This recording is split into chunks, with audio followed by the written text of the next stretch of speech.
Bismillahirrahmanirrahim. Elhamdülillah Rabbil alemin. Vessalatu vesselamu ala Resulillahil amin ve ala ehl-i beytihi tayyibine tahirinel ma'suminel mukarramin. Allahümme salli ala Muhammed ve ali Muhammed ve accil ferəcəhum. Quran-ı Kərimə baxarkən görürük ki, Quran insanları bir neçə dəstəyə ayırır. Quranda möminlər haqqında ayələr var, möminləri vəsf eləyir. Kafirlər barəsində ayələr var, onları vəsf eləyir. Münafiqlər barəsində Quran-ı Kərim danışır. Bir dəstə insanlar barəsində də danışarkən Quran buyurur: "Əşihhətən aləl xeyr." Onlar xeyrə hərisdirlər. Yəni mənfi mənada onlar xeyir işlər eləməzlər. Xeyir işlərdən onların acığı gəlir. Məsələn, tarixə baxarkən bir nümunə olaraq deyə bilərik ki, Əbdülməlik İbn Mərvan 21 il xilafətdə olub, ən zalim xəlifələrdən də biri olub, Əhl-i Beyt tərəfdarlarını təqib eləyib. Bu insan deyərdi ki, mənim namazdan acığım gəlir, mənim təvafdan acığım gəlir. Gələrdi məsələn Kəbəyə, Məkkəyə gələrkən təvaf eləməzdi. Deyərdi ki, mənim bu işlərdən acığım gəlir. Bəli, bəzi insanlar var ki, onlar nəinki yaxşı işlər etməzlər heç, yaxşı işlərdən acıqları gələr. Bir var insan yaxşı iş eləməsin, bir var ki, etməməsinin səbəbi həmin o yaxşılıqlardan insanın acığının gəlməsidir. Bu bir dəstə insanlardır. İkinci dəstə insanlar var, Quran onlardan danışarkən belə bir ifadə işlədir: "Mənna'illil xeyr." Onlar xeyrin qarşısında maniyədirlər, xeyrə mane olarlar. Bəli, bəzi insanlar da var ki, özləri xeyir iş etməzlər, etmək istəyənləri də qarşısını alarlar, onlara mane olarlar. Özü məsələn sədəqə verməz, sədəqə verənə mane olar.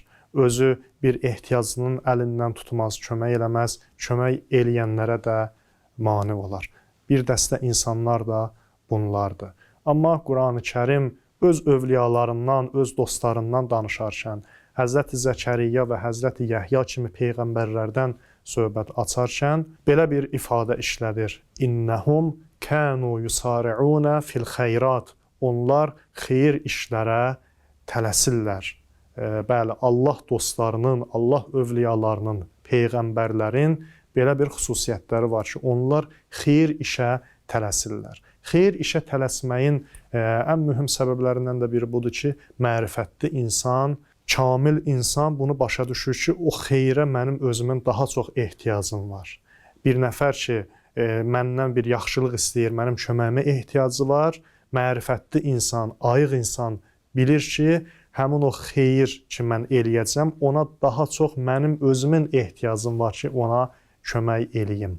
Allah dostlarının da xüsusiyyəti bundan ibarətdir. Bu xeyrin, çünki həm insanın dünyasına xeyri var, həm də axirətinə xeyri var. Bu baxımdan insan bu düşüncədə olarsa, bu yanaşmayla həyata baxarsa, onda artıq baxmaz ki, bu filan kəs necə insandır, bu filan kəs sabah o yaxşılığı mənə qaytaracaq ya yox.